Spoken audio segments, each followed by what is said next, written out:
Ты слушаешь Радио Мария.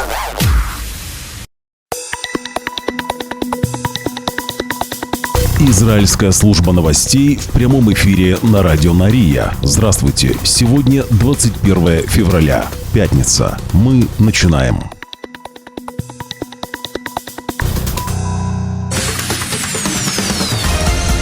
Главные новости Израиля.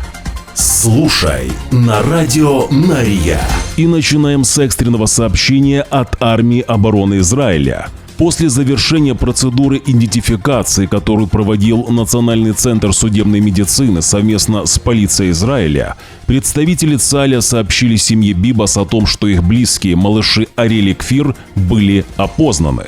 По оценке специалистов, на основании имеющейся разведывательной информации, а также судебно-медицинских данных, Ариэль и Кфир Бибасы были лишены жизни в плену Хамаса в ноябре 2023 года. В ходе процесса идентификации выяснилось, что Шири Бибас, мама Ариэля и Кфира, не была опознана. ДНК не принадлежит Шири Бибас и не соответствует ни одному из оставшихся в плену заложников. Это неопознанное тело, не принадлежащее никому из израильских граждан. Это грубейшее нарушение со стороны группировки Хамас, которая, согласно соглашению, была обязана вернуть 4 павших заложников. Мы требуем от Хамас вернуть Шири Бибас, а также всех оставшихся в плену заложников. Мы выражаем глубокое соболезнование семье Бибас в этот тяжелый час и продолжим делать все возможное для возвращения Шири Бибас и всех оставшихся в плену заложников как можно быстрее, добавили в Армии обороны Израиля. Еще раз напомню, что вчера из 4 павших заложников, которых вернули в Израиль, были опознаны только 3. Это Одет Лившиц, а также малыши Ариэль и Кфир. Шири Бибас не была возвращена в Израиль. Новости на Радио Мария. И далее к другим событиям. Кошмарная ночь. Поздно вечером 20 февраля в Израиле в центре страны сдетонировали неизвестные устройства на 2 стоянках в Бат-Яме и в Холоне. 2 устройства были обнаружены в автобусах на въезде в Холон и Тель-Авив.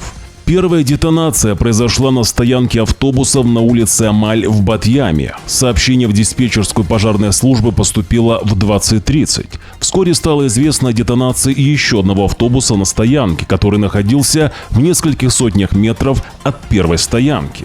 Третья детонация произошла при выезде автобуса со стоянки возле больницы Вольфсон на границе Холона и Бат-Яма. Это устройство было обнаружено водителем, и он вызвал полицию.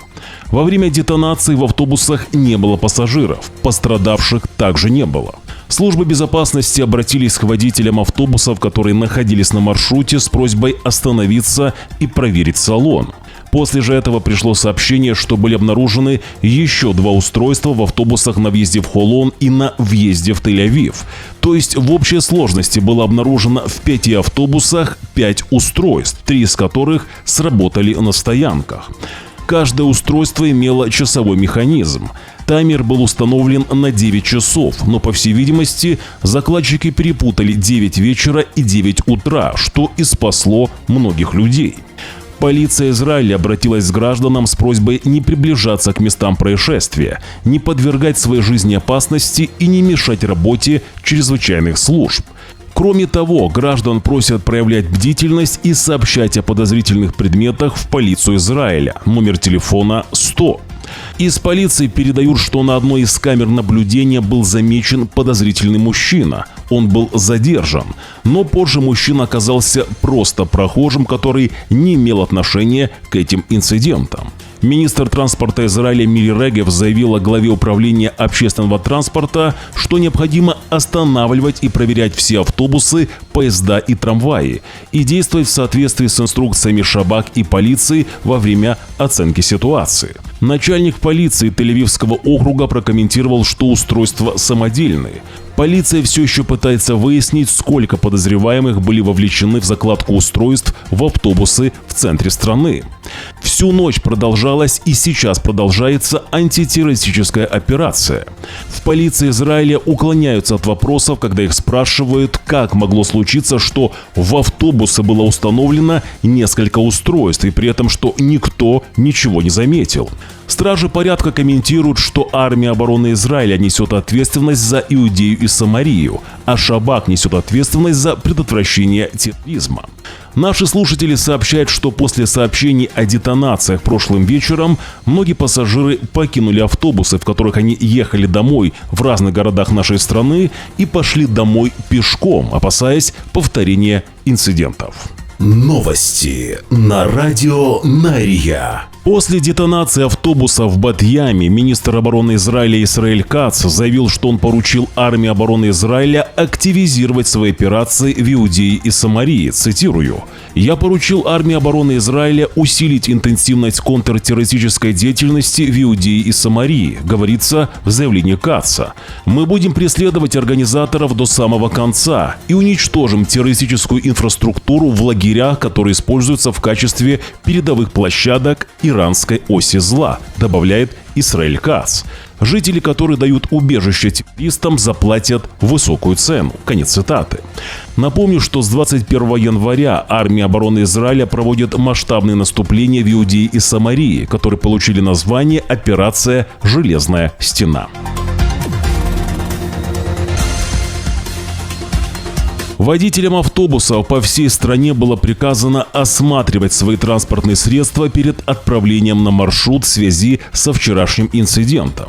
В аэропорту Бен-Гурион также были усилены меры безопасности, в том числе путем проведения строгих проверок всех автобусов, которые въезжают на территорию аэропорта и выезжающих из нее. Полиция полагает, что к установке устройств в автобусах причастны несколько подозреваемых. Их поиски продолжаются.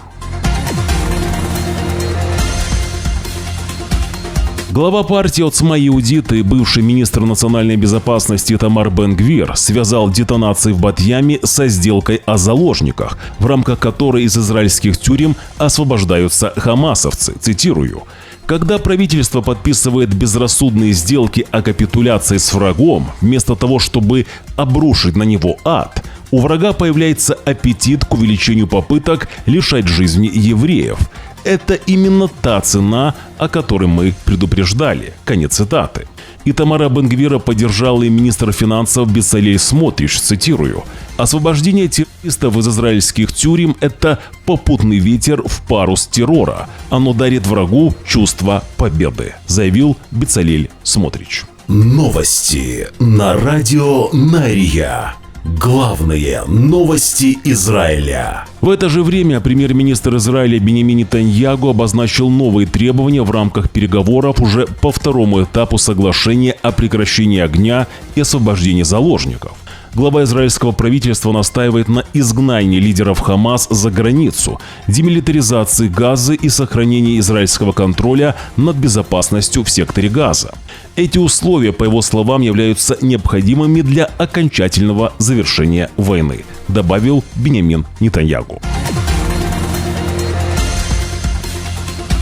Президенту России Владимиру Путину, спасенный ранее из плена Хамас заложник Александр Труфанов, передал свою благодарность. Благодарность была передана через главного раввина России и президента Федерации еврейских общин. Об этом сообщила пресс-служба Кремля, цитирую: «Благодарность вам даже невозможно выразить. Его мама и он сам просто попросили передать вам огромное спасибо за то, как вы относитесь к нему все это время. Они знали, что вы лично заботились, думали о нем». Конец цитаты. Путин же ответил: «Прежде всего хочу вас попросить передать самые лучшие пожелания Александру Труфанову, нашему гражданину, его близким, в связи с освобождением из плена. Хотел бы сказать, что это стало возможным в том числе благодаря последовательной политике Российской Федерации по ближневосточному урегулированию. сказал Путин. Добавлю, что еще на прошлой неделе, сразу после возвращения из плена, российский посол в Израиле Анатолий Викторов вручил освобожденному заложнику Александру Труфанову новый паспорт гражданина России. Паспорт был выдан взамен просроченного за те 16 месяцев, которые Александр находился в заложниках у террористической группировки «Хамас».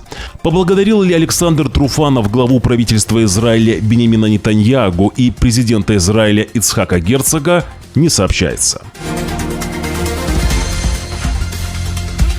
Ненавистники премьер-министра Израиля Биньямина Нетаньяху вновь перешли черту. Ранее они сообщали о том, что Нетаньяху смертельно болен, ну а его жена Сара Нетаньяху страдает алкоголизмом, пьет литрами подаренное мужу шампанское, за которое Нетаньяху теперь обвиняют в коррупции. Но теперь же новый уровень подстрекательства против главы правительства. Следователями была допрошена 40-летняя жительница центра страны. Она опубликовала в социальных сетях фейковые сообщения, в которых, цитирую, «с великой радостью сообщила, что Биньямин Нетаньяху скоропостижно ушел с этого мира».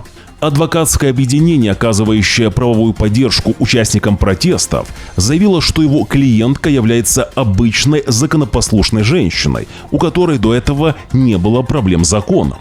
По словам адвоката, только, цитирую, «ужасная ситуация в стране, сложившаяся по вине Нетаньяху и его правительства, побудила подозреваемую написать резкий пост». Адвокат женщины настаивает на том, что пост, который выполнен в формате траурного объявления, следует расценивать не как подстрекательство, а как акцию протеста. Сейчас же подозреваемая находится под домашним арестом сроком на 5 дней. Новости на радио Нария. В это же время общественная организация «Машина правды» обратилась к юридическому советнику правительства Израиля Гали Баравмиаре с требованием проверить источники финансирования пребывания Сары Нетаньяху в Майами.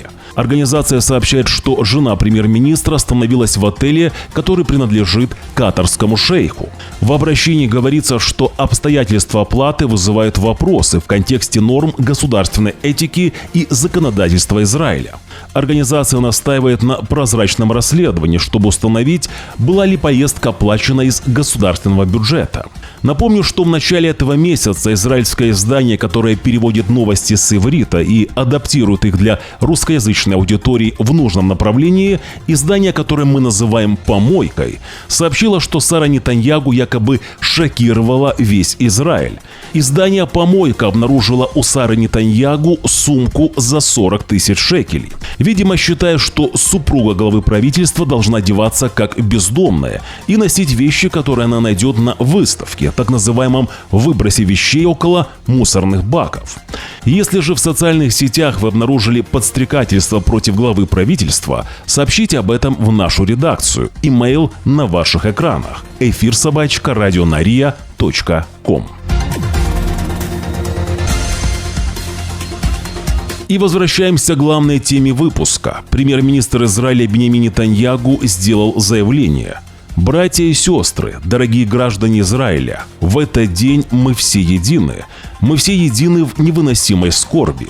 В каждом израильском доме склоняются головы. Мы скорбим по нашим 4 похищенным, чья утрата стала для нас тяжелым ударом», говорит премьер-министр. «Мы все ощущаем эту боль, смешанную с гневом. Мы все в ярости от чудовищ Хамаса. Это обязывает нас быть сильнее, чем когда-либо, и дать клятву, что то, что произошло 7 октября, больше никогда не повторится, и мы сведем с ними счеты. Наши сердца разбиты, но наш дух не сломлен.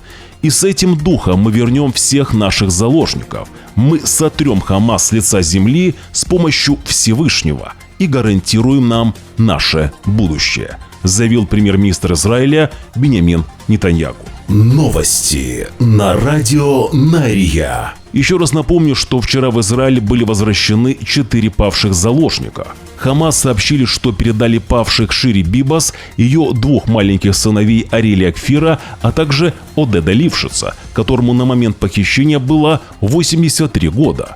Все 4 были похищены живыми из своих домов в кибуце Нир-Оз во время вторжения Хамас на юг Израиля. На сцене Хамас во время церемонии установили плакат с изображением премьер-министра Израиля Биньямина Нетаньягу в виде вампира над фотографиями 4 заложников. На гробах, которые имели замки, были наклейки с изображением каждого заложника. Имена Кфира и Ариэля Бибасов были перепутаны. Израильские же военные сообщили, что проверили, чтобы замки открывались, чтобы не было никаких задержек, когда павшие будут доставлены в судебно-медицинский институт в Тель-Авиве. Затем же гробы были накрыты израильскими флагами. В ходе процедуры идентификации было подтверждено, что один из павших – это Одет Лившиц. Также в 2 часа ночи 21 февраля пришло сообщение, что были идентифицированы Ариэль и Кфир Бибасы. Но Шири Бибас не была опознана. ДНК не принадлежат Шири Бибас, то есть ее не вернули в Израиль. В армии обороны Израиля заявили, что это грубейшее нарушение со стороны группировки Хамас, которая, согласно соглашению, была обязана вернуть 4 павших заложников. Где же сейчас Шири Бибас и выжила ли она, пока неизвестно. Но как встречали наших павших граждан уже в Израиле, давайте посмотрим.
Новости на радио Нария. Внимание наших слушателей! Появился фейковый канал новостей Израиля. Канал постоянно распространяет ложь. Фейковый канал использует обложки видео, которые идентичны обложкам нашего канала. Обратите внимание, на оригинальном канале Радио Нария на обложке видео указано, что это Радио Нария. Также наш канал называется Радио Нария. Главное, определите, что вы смотрите канал Радио Нария. Все остальные каналы не имеют к нам никакого отношения. Не смотрите фейки и ложь. Если же вы хотите поддержать Радио Нария, уже сейчас подпишитесь на наш канал. Нажмите на кнопку «Подписаться». Также нажмите на палец вверх, если видео вам понравилось, или на палец вниз, если видео не понравилось. Оставьте свой комментарий. Благодарность и нашим спонсорам. Их имена сейчас на ваших экранах. Не забывайте подписываться и на наш телеграм-канал. Ссылка на него будет в первом закрепленном комментарии под этим видео. Израильская служба новостей желает вам хорошего дня. Уже в воскресенье, 23 февраля, в 6 часов утра по Иерусалиму мы снова в прямом эфире. Вы должны знать правду. Шаббат шалом и до встречи.